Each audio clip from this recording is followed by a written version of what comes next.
বিসমিল্লাহির রহমানির রহিম।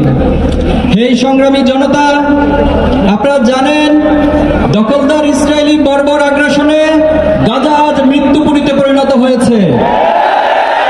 খাদ্য, পানি, জ্বালানি ও ঔষধ প্রবেশের অবরোধ সৃষ্টি করে পুরো জনপদকে অনাহারে মৃত্যুর মুখে ঠেলে দেওয়া হয়েছে। 2023 সালের 7 অক্টোবর থেকে এ পর্যন্ত হাজার হাজার নারী, শিশু, বৃদ্ধ, সাংবাদিক, প্রতিবাদী জনতাকে হত্যা করা হয়েছে।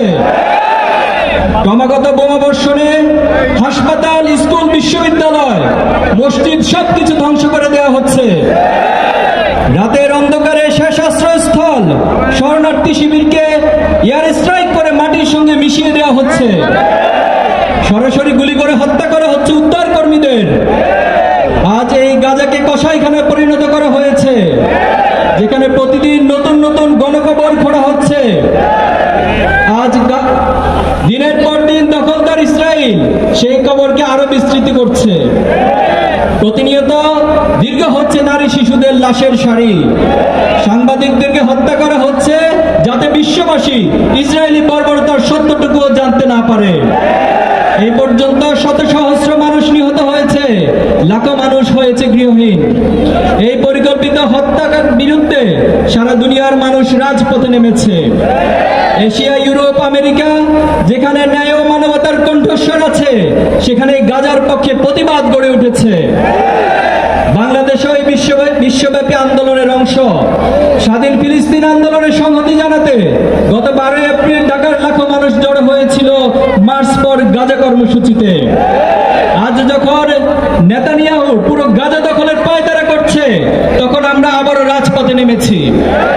আমাদের কণ্ঠ গাজার কণ্ঠ, আমাদের প্রতিবাদ মজলুমের ফিলিস্তিনের পাশে দাঁড়াবার অঙ্গীকার। এই মিছিল কেবল প্রতিবাদ নয়, এটি আমাদের দ্রোহের বহিঃপ্রকাশ। দীর্ঘ সংগ্রাম ও সমর্থনের ধারাবাহিকতা। এটি আমাদের অঙ্গীকার, গাজার প্রতিটি শিশুর কান্নার পাশে আমরা দাঁড়াবো, প্রতিটি শহীদের রক্তের ঋণ আমরা শোধ করব। তাই আমরা মাজলুম ফিলিস্তিনের পাশে দাঁড়িয়ে আজ এই আহ্বান করছি। জাতিসংঘ, আন্তর্জাতিক সম্প্রদায়ের প্রতি আমাদের আহ্বান, যেহেতু ইতিমধ্যে 62,000-এরও বেশি মানুষ নিহত হয়েছে, এর মধ্যে 18,000-এরও বেশি শিশু রয়েছে এবং সেখানকার 80% বেশি ভবন ধ্বংস করা হয়েছে। হাসপাতাল, স্কুল, বিশ্ববিদ্যালয় মাটির সঙ্গে মিশে গেছে এবং জাতিসংঘ নিজেই বলেছে গাজা আজ মানবতার কবরস্থানে পরিণত হয়েছে। এবং আন্তর্জাতিক আদালতে ইসরায়েলি নেতাদের বিরুদ্ধে যুদ্ধ অপরাধের দায়ে গ্রেপ্তারি পরোয়ানা জারি করা হয়েছে এবং আন্তর্জাতিক বিচার আদালত বলেছে ইসরায়েলকে গণহত্যা বন্ধে ব্যবস্থা নিতে হবে। পশ্চিমা রাষ্ট্রগুলো এবং অর্থ সাহায্য এই হত্যাযজ্ঞ দীর্ঘস্থায়ী করছে। সেহেতু আমরা জাতিসংঘের উদ্দেশ্যে ঘোষণা করছি, 1. অবিলম্বে গাজা ইসরায়েলি গণহত্যা বন্ধ করতে হবে। 2. জায়নবাদী ইসরায়েলের গণহত্যা বিচার আন্তর্জাতিক আদালতে নিশ্চিত করতে হবে। 3. যুদ্ধবিরতি নয়, গণহত্যা বন্ধে কার্যকর এবং সম্মিলিত পদক্ষেপ নিতে হবে। 4. 1967 সালের পূর্ববর্তী ভূমি ফিরিয়ে দিতে বাধ্যবাধকতা তৈরি করতে হবে। 5. পূর্ব জেরুজালেমকে ফিলিস্তিন রাষ্ট্রের স্বাধীন রাজধানী হিসেবে আন্তর্জাতিকভাবে স্বীকৃতি দিতে হবে।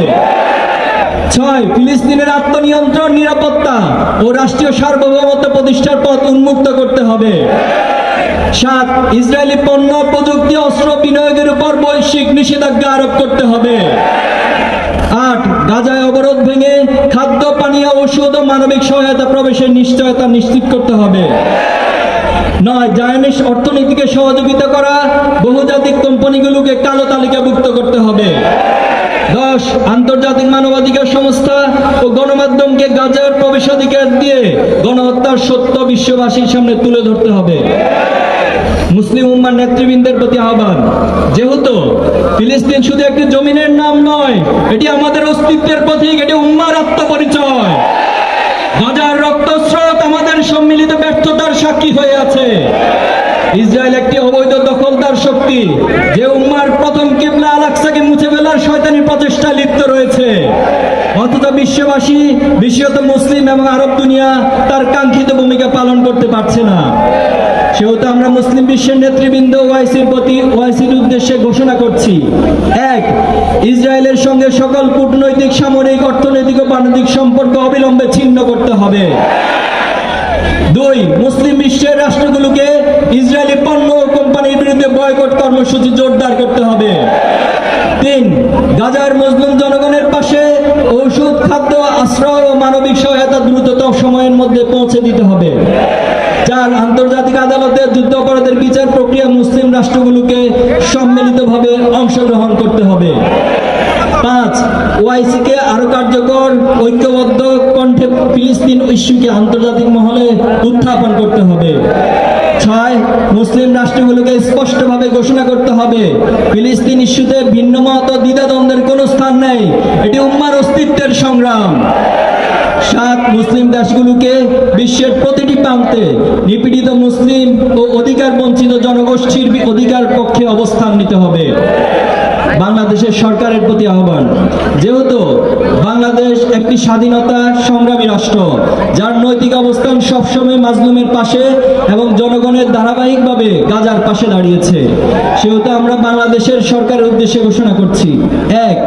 বাংলাদেশের কোন সরকারি, আধা সরকারি বা বেসরকারি প্রতিষ্ঠানের সঙ্গে ইসরায়েলি ও জায়নিজ সংশ্লিষ্ট কোম্পানির চুক্তি ও বাণিজ্য থাকলে তা বাতিল করতে হবে। 2. গাজার জন্য রাষ্ট্রীয় পর্যায়ে জরুরি চিকিৎসা সহায়তা, ত্রাণ ও পুনর্গঠনের সরাসরি অবদান নিশ্চিত করতে হবে।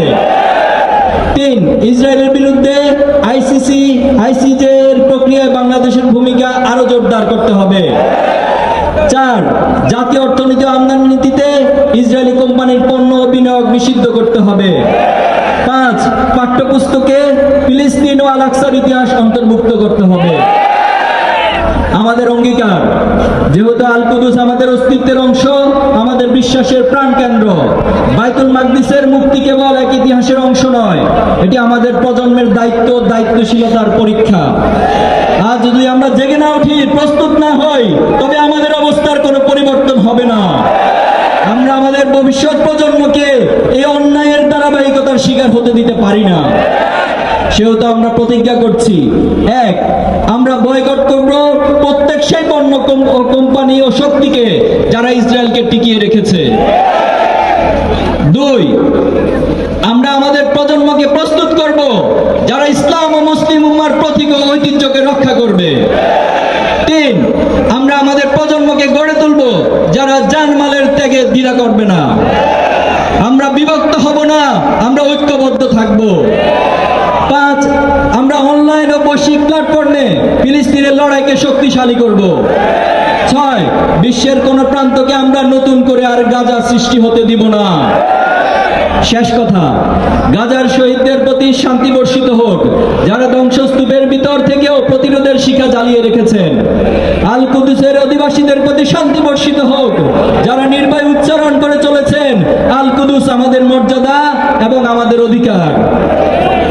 এই গাজার লড়াকু সৈনিকেরা, তোমাদের রক্ত আজ পৃথিবীর বিবেককে কাঁপিয়ে দিয়েছে।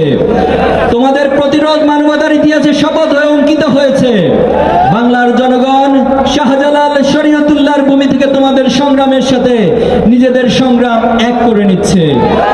হে আল্লাহ, গাজার এই অদম্য ভূমিকে তুমি সেই শিলা বানিয়ে দাও, যা দিয়ে ভেঙে যাবে দখলদার ইসরায়েলের সকল ষড়যন্ত্র। সংগ্রামে উপস্থিতি, আমরা ঘোষণা দিতে চাই, আমরা কোন সালাউদ্দিন আইয়ুবের অপেক্ষায় বসে থাকবো না। আপনার বাংলাদেশের জমিন থেকে এক একজন সালাউদ্দিন আইয়ুবী হয়ে ইসরায়েলের হাত থেকে ফিলিস্তিন এবং আল কুদুসকে রক্ষা করবো ইনশাআল্লাহ। বাংলাদেশ জিন্দাবাদ।